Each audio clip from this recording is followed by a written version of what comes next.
Back up here. I was here earlier today, different chair, so different experience, but excited to share with you some thoughts that we've had about data science, about AI, and applications in how we use data to discover and develop new therapies for people. So I'm really pleased to have on this panel with me a distinguished group of scientists. We're all scientifically trained and have spent our careers really focused on thinking about new ways to develop therapies to benefit people. So immediately to my right is Hariprasad Vankayalapati. Hari and I have been partners in crime for a long time. We've known each other for many years, worked together at the University of Arizona, and then moved to here to Utah when we started our first company together, and have been through several ventures together. Hari is the co-founder and the chief scientific officer of Biolexis Therapeutics, which you just heard. Biolexis is focused on metabolic diseases and has 2 compounds in the clinic focused on type 2 diabetes and obesity. Then we have Ian Quigley. So Ian is the co-founder and CEO of Leash Therapeutics, or Leash Bio? Leash Bio, sorry. I always say therapeutics for everything. Leash Bio. So I'll let Ian tell us a little bit more about what Leash does here in a minute, but has a background, has worked at Recursion prior to Leash, and has worked on new concepts and new ways to identify novel targets and novel therapeutics. And then last but not least on the panel, Alison O'Mahony, who's now, she just told me she's been promoted to the senior vice president for research for Seek Labs. And Seek is a very exciting company that actually is developing therapeutics in a very unique way for targeting infectious disease. And that's really what their focus is.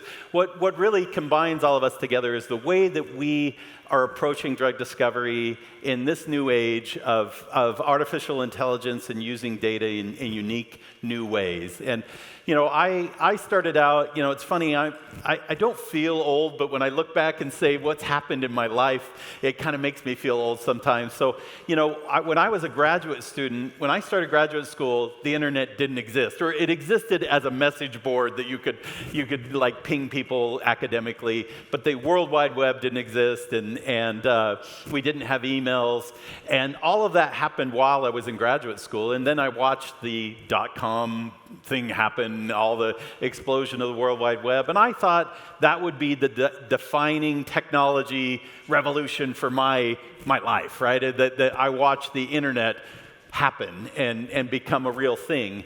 And, what came with that with cell phones and all that, didn't have those when we were kids, huh, Alison? And Hari, we're the same. Ian's younger than us, so he probably didn't remember those days without a cell phone. But it's interesting to actually be watching the beginning of a new revolution that's happening, and what's happening with artificial intelligence. And I can tell you, this is not a fad. It's not going to go away. This is changing every aspect of how we do many things, including how we do science and how we approach drug discovery and drug development. And so we want to talk a little bit about the impact that's having on us. And so maybe I can just let each one of the panel members tell a little bit about their company that they're working at, and just a short statement about how you're using AI and data to transform what you're working on. So Hari, we'll start with you. So thank you, Dave, for a nice introduction. So this is Hari. I was working with Biolexis since last 4 years. We were doing quite a bit of computational drug discovery over the past 20 years, and then transitioned from the computational in silico to artificial intelligence, which we built a lot of data over the last few years, which is clinical agents, almost like 16, 17 clinical agents data. We never throw the data, carry out, being as inventors. So that brings us the huge data points and data set. So that led us to Biolexis technology, bringing the few of the metabolic programs. So that's where we were exploring as a simple methodology where we can do certain things which is accessible to the tools we have it, and slowly we grow up into much more automation, into where we can apply a lot of training models using the data we built it from those 16 compounds, led us to the 2 therapeutic agents, and clearly transitioning out. And now I think we can fully automate the technology where we were working on with the programmers.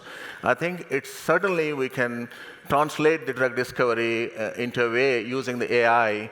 At least 30–40% these days, over the last 2, 3, 4 years, we can see big transition. I think we are the one and then bringing that transition into the next level after our current programs. I think that's where we believe definitely the data-driven technology is driving with a little bit of efforts, but feeding the data into a much more intensive level. I think we should be able to find target validation and then also understanding the target druggability, and then go next to the small molecules, which we do small molecules most of the time. We have a good success of building the huge library of the more than 10 million library compounds, of which 2 million were completely synthesized with the huge data points. I think that brings us to the next level of clinical trials, and then also the managing the database for the clinical trials. All of this in a transition workflow way, we were able to succeed. I think we believe AI is definitely helping Biolexis and then also future programs. Thanks, Hari. So Ian, you want to introduce what Leash Bio is doing? Yeah, sure. I'm Ian Quigley. I'm the co-founder and CEO of Leash. We're a small molecule therapeutics discovery company, and we really think about tackling the problem from a computational lens, being able to predict the behaviors of small molecules and the relationships with targets and biological systems. But what we think makes us different is we really look at the history of machine learning solving hard problems, and we take the strategies from that long history.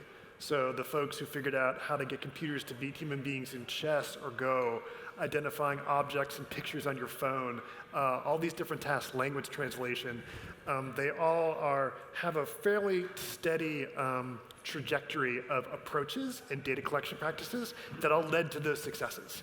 And so we're taking those lessons and applying them to this particular problem. And a big thing that we do is we build technology to physically screen large numbers of proteins against large numbers of small molecules to go after this. So it's many millions of molecules. On a big week, it gets 100 proteins that we create and purify in the automated lab that we do here. And so we do that for ourselves and our internal programs and our partners. Thank you. Alison. Thanks, David, and thanks for asking me to be part of your panel. Seek Labs is a company that's leveraging AI for programmable targeting of diseases. And by targeting, I mean both on the detection of diseases with our programmable molecular device or diagnostic device, but increasingly more and more leaning into the therapeutic space to tackle diseases at their root cause, which is to essentially program therapeutics to get at the gene, the causative genes in infectious diseases. And this opens up the possibility to develop pan-therapeutics, where you go after a viral family as opposed to a particular viral strain. But it also leads us to really lean into for me personally, what was always the exciting potential of personalized precision medicines. And so that is what we're looking at as well in the area of oncology. So this is, to your point, this is definitely something that could not have happened before. We're going to look back and say that there was a before AI time and an after AI time. So we're leaning into that fully.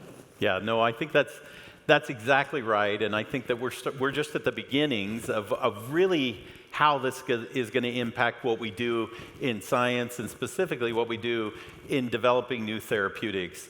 So from my standpoint, the things that I've looked at, one is training sets. And Ian, you talked a little bit about what you guys are doing to actually train algorithms in a way that is based off of success in the past. And I think that's really important, because what we've learned is that how you train these algorithms determines completely how good they are at predicting anything, right? And what we do is so hard. Most of what we do doesn't work. And so what's fascinating about our field is that we run thousands of experiments, and if we're really good, maybe 100 of them work, right? and maybe it's tens of them work out of thousands, but we're not very successful at finding things that work from the beginning. I tell everybody that we put the in research, right? We do things over and over and over again until we find something that works. And what's fascinating is that as we've kind of transitioned into this AI world, the negative data is actually just as important as the positive data. And what's fascinating is most of us throw away most of the negative data, because to us it's just, well, it didn't work. So, we get rid of it. And it's fascinating that most of the publicly available data that's out there is actually really challenging to actually use for training algorithms, because we don't annotate and curate negative data the same we do positive data. So we have a lot of positive examples where stuff worked, where we ran an experiment, we had a positive result, and we get really deep, nice data, but we don't have the same thing on the negative side of things. And that's kind of a different switch that you have to flip in your brain approaching generating experimental data, because it's no longer, well, it didn't work and move on to the next thing and just throw it out, but really trying to learn for why things didn't work. So Ian, how has that kind of informed what you guys are doing? Because I know you're actually screening really differently. Not just, just to maybe set things up for you, in the past what we've done is we've taken a single protein target that we think is interesting, and we screened a lot of stuff against one protein target. And you're doing something a little different. So tell us a little about how you're trying to generate data that will be more helpful for training these algorithms. Yeah, that's a good question. So one thing that we put a lot of work into experimentally is reliably measuring the negatives. It's very tempting to go off in the regime where you have lots of chemicals, and then you throw them at a protein target, and you'll get 5 or 10 or 50 that are like really blazing hot and attractive, and maybe you give them to your medicinal chemist and you spend a bunch of money working on those. And then all the other stuff you kind of don't care about. But for machine learning purposes, you kind of want to know if the rest of the stuff is really negative, or like kind of negative, or somewhere in the middle. And we actually put a lot of experimental work into figuring out, okay, let's really convince ourselves that this is an absolute negative and not something that's kind of mushy in the middle. And then one little thing I wanted to comment on this, folks typically not reporting things that don't work. There's a fantastic study where folks just looked at the p-values, the statistical significance values, across all papers in the literature over like 30 years. And if it's a bunch of numbers, so it should be a bell curve. It's a distribution of numbers. But if you plot it, there's a big hole in the middle where nothing is significant, because people don't publish those papers. Yeah. So it's a nightmare for sure. No, it really is. And it is probably one of the biggest challenges that we face, because having good data to train algorithms on is actually hard. And you'd think companies like Pfizer and Merck and Lilly, these guys have so much better. They actually don't. If you talk to these companies, they do the same thing that we do. They have really good annotation of data where things were positive in their assays, and they have nothing in stuff that's negative. So I think the approach that you're taking at Leash makes perfect sense, and really digging in and saying, because we all know, the people that have worked in the lab and run these assays know there's negative and then there's negative, right? So there's, finding out why something didn't work is, we usually don't get rewarded for that, right? And so in the past, it's not been something that we spent a whole lot of time on. But I think there's going to be a future for better understanding negative data, which I think is going to open up a lot of new interesting scientific questions and opportunities. So Alison, I want to talk about something interesting that you're thinking a lot about right now is, if you go to scientific conferences, and we've been doing this, you and I both, for 20 Okay. plus years. Okay, Yeah. okay. I won't go farther than that, but at least 20 years you and I have been going to conferences. And you know, what's fascinating is we see the same stuff, the same targets that people have been working on. In fact, I just read something the other day that probably 90% of the targets that people are working on in drug discovery were actually discovered and their biology was worked out before the year 2000. So think about that. The year 2000 is important to us because that's when the human genome was kind of first reported. So the most of the drug discovery world is working on things that we discovered pre-genome project, which is just crazy for me to think about, that's where we sit 25 years after the genome project, that we're still working on the same targets. And part of that is the biology, or the way that we approach biology to identify new targets has limitations, and so it's easy for us to focus on stuff that we know more about, right? That is amenable for the discovery process that we kind of have in place currently.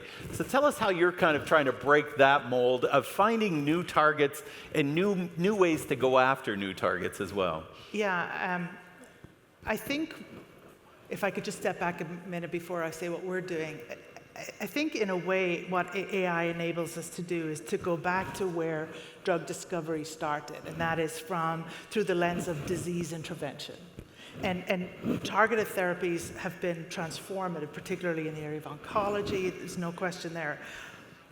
But taking a more systemic disease intervention perspective, if you like, phenotypic drug discovery started when people would rub a nettle, or rub a dock leaf on a nettle and say it worked, so the next village would take, and that's how it got. It was really disease intervention that was done. That's been very difficult in the vastness of data, to literally connect the data and leverage it, truly leverage it. Manually, that was just literally an impossible task. So at Seek, we are taking the approach of mapping diseases. And by mapping diseases, we're essentially using AI to tell us where and how to combat an infectious pathogen, for example. And what's been really interesting as we talk about AI being part of our solution, the reality of it is AI is also part of our threat. I don't know if you guys saw, there's a paper came out of Stanford and the Arc Institute just a couple weeks ago. Again, a good intention, a good purpose, where AI literally wrote a functional pathogenic, or not pathogenic, excuse me, a functional bacteriophage used for resistance, used to tackle resistance. But it did it in less than a year. It started with 300 plus bacteriophage, 16 of which were functional. So AI, in a matter of 10 months or so, scripted a virus that was functional, could replicate, that was less than 40% similar to anything that nature has evolved.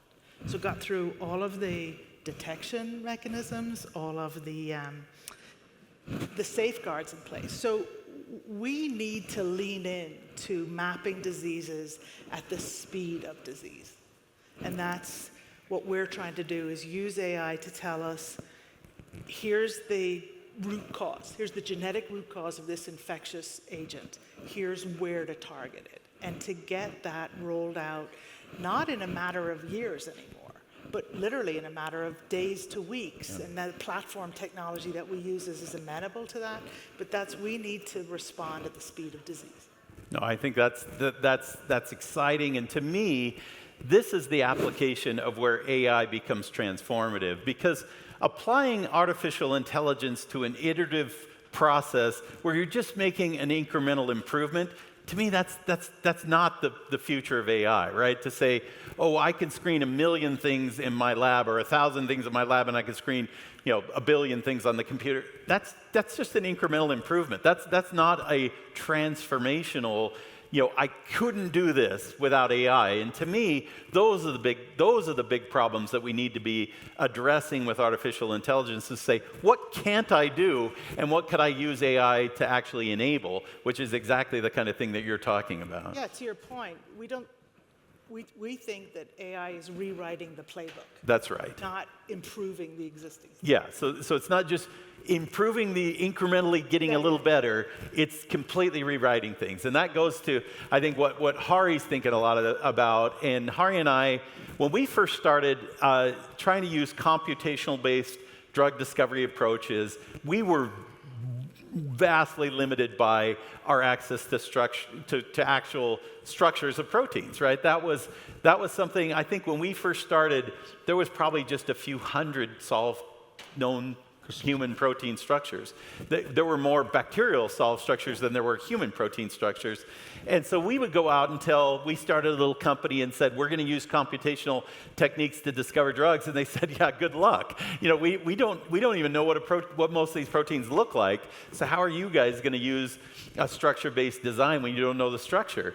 And that was a limitation for us. It was hard, and we tried different ways of, you know, back in the day, Hari and I were trying to take a known structure that had been solved, you know, using archaic method, you know, bombarding it with X-rays and having X-ray diffraction. I mean, that's an old technology for solving three-dimensional structures. But Hari and I would take that structure, we'd look at it, and we'd say, how similar is that to this protein? And can we'd literally try to weave the amino acid sequence of a new protein through an old, you know, a solved protein structure. And that was kind of state of the art back then.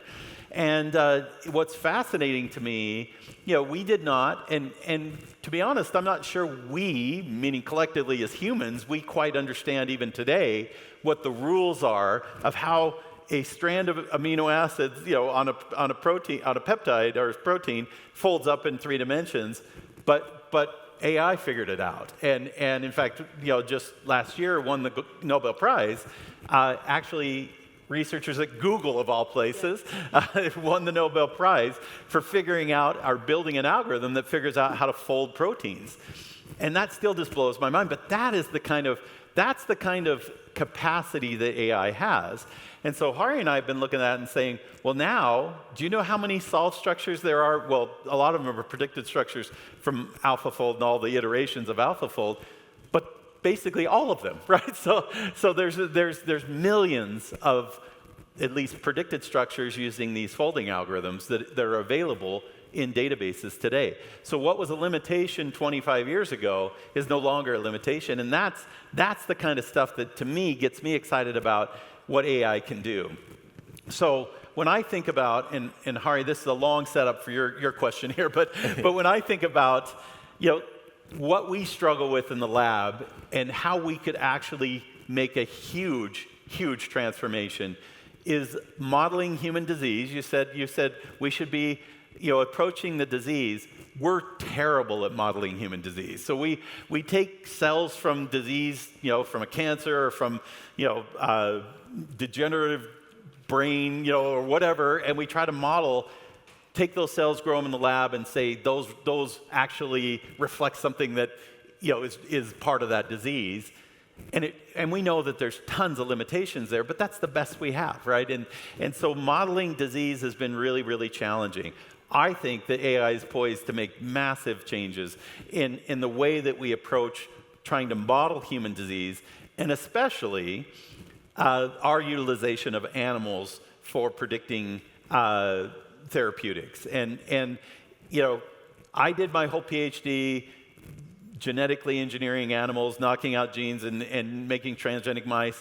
I love working with animals. It's you know, that's not an issue. But I never want to use another animal in research because I just really believe that they've steered us completely wrong, and we've gone so down so many wrong paths because of things that a mouse, you know, mouse biology tells us one thing that doesn't translate into humans. So Hari, I know you're spending a lot of time thinking about how can we use AI to actually eliminate animal research and use predictive modeling for things like toxicology. So right now, for those of you that don't know, when you have a brand new drug program, you know, that you have something that looks like it might be a new shiny new drug that might have promise, you have to run it through animal models to determine what the potential toxicity is. And typically we run 2 different types of models. And traditionally it's been rodents and then dogs. For biological drugs, we often use non-human primates, and you start thinking about the cost of those things and the ethical implications of sacrificing many animals to figure this stuff out, especially when the predictive value is about 30%, which is the actual real data that they can go back and look and say, how well do animals actually predict what happens in people in terms of toxicity? It's about 30%. So Hari, tell us what you're thinking about using computational approaches and AI to build models to better predict toxicity.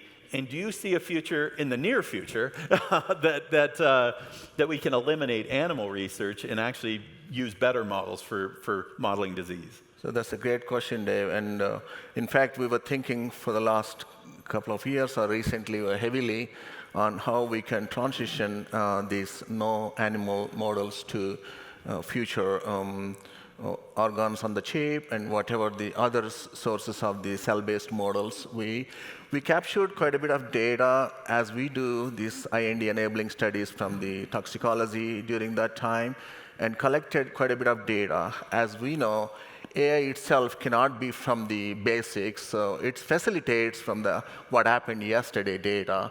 And then that actually, we have the huge amount of data collected, and then putting together as a training models, you mentioned it, that really helps to understand the in vitro tox models. We predicted some of the attributes and created these land models into the existing data. And then that actually made us to understand each compound pass through in silico through these AI models, make sure that these physicochemical medchem attributes meet the criteria. Just like our clinical agent, we were able to predict the oral bioavailability using in silico. That actually pretty close to what we saw in the PK in the human distribution. Better than the animals, right? Yes, exactly. It's actually improved. Even the primates, we were thinking close to, and then we do have some greater exposure and a longer half-life.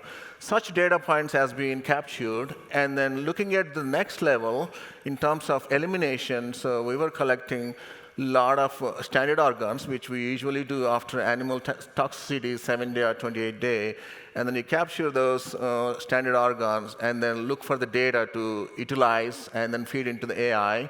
And then same thing, so we'll have the isolated biopsy samples from the clinical, healthy or diseased subjects. And then as well, you also grow the organoids and explants, and then tumoroids, and such like, and then organ on the chip. So these are the basics. We were utilizing it from current one of the program, and then that could facilitate enough data to support what we have seen from this large amount of data feed into this our algorithm, and then see that FDA can be convinced. So that's our next path, and this is what we are planning to do in the future. Yeah, absolutely. So Hari and I actually had the chance to sit down with Marty McCary, the commissioner of the FDA, a couple months ago, just talk with him one-on-one for a minute, and I told him, we're going to show up with a drug that's never seen an animal, and are you guys ready? I guess the FDA session's over here on this other side, so we can talk really loud and just ask, are you guys ready for that? Because that is the future. I think that we're tired of being led down paths that just aren't correct and waste so much time and money. And time, to me, the older I get, the more time becomes a precious. It's the one thing we can't get more of, right? We can get more money, we can't get more time. So for me, I think that trying to enable technologies that can, what if we flipped our success rate around where we have a 10% success rate today of 10% of drugs, and it's actually less than 10%, it's like 8%. 8% of drugs that go into the clinic actually end up being approved. What if we flipped that around and said 92% of drugs that went in the clinic actually got approved? That'd be unbelievable, but AI can help us get there, and I really believe that. So I know we're running out of time. It's amazing how fast this time goes when you're talking about stuff that you like and that you're excited about. But I just want to let everybody on the panel have a chance to just kind of say, what do you see the future in the next 5 years? How is our life going to change in terms of how we use AI for new therapeutic development? So Alison, I'll start at you and just work down. Okay. Okay, I'm going to be bold. So I think in the next 5 years or so, we're no longer going to be discovering drugs. We're going to be compiling them. And we're going to take a more predicted, design-centric approach to disease intervention technologies. And I just, if I can end on a call to action, I think at the beginning of this, compute power and computational was the bottleneck. I don't think that's any longer the case. Yeah. But I think the remaining challenges are data, reliable data at scale, open and federated data sets are important. I think the regulatory pathway, we heard about it this morning, Dr. Marks gave an excellent talk, but having a more regulatory sandbox path, particularly for AI-derived drugs and platform technologies is really important. And then the last one is talent. Yeah. We need to have cross-functional training and AI adoption. And one of the things that I'm pleased is I serve on the board of Talent Ready Utah and under Senator Al Milner, I like the framing that they've taken with AI because it does engender fear in a lot of the workforce. Is to break it up into, are you an AI user or are you an AI builder? Yeah. And relieve yourself of, I don't know how my iPhone works and never will, but I'm a user and I use it effectively. So I think that kind of call to action is make it a stage-appropriate adoption of AI. Great. Ian? I think in the next 5 years, the things that will be solved to a degree where everyone involved in them agrees that they're solved, is going to be a small number of things really reliant on technologies where we can measure a lot. So I think things where you might use DNA sequencing or taking pictures from microscopes, any problem you can adjust with those, I bet we're going to solve that within 5 years. Yeah. But stuff that's bigger, more complicated, virtual cells, I think it's going to take a good bit longer. Yeah, that makes sense. Hari? So yeah, next 5 years for sure, we were thinking more into the undruggable targets in the human genome is one, how our technology will facilitate to come up with the small molecule therapeutics rapidly, as we were doing it to time and cost-effective animal models. I think that's what we wanted to do. In a way, the data we were building, and then that data definitely facilitates the confidence that we could do more rapidly, quickly, IND studies. If not 2 to 3, 4 years, but at least under 2 years, that's the goal, and hopefully we'll achieve. Yeah. Great. Well, I know we're basically out of time. Thanks so much for spending the time to talk about your work and the implications that AI has on what you're doing and what the whole field is experiencing in terms of this new revolution that we're just at the beginning of. So thank you so much, and appreciate your discussion and your time, and thank you everybody for being here.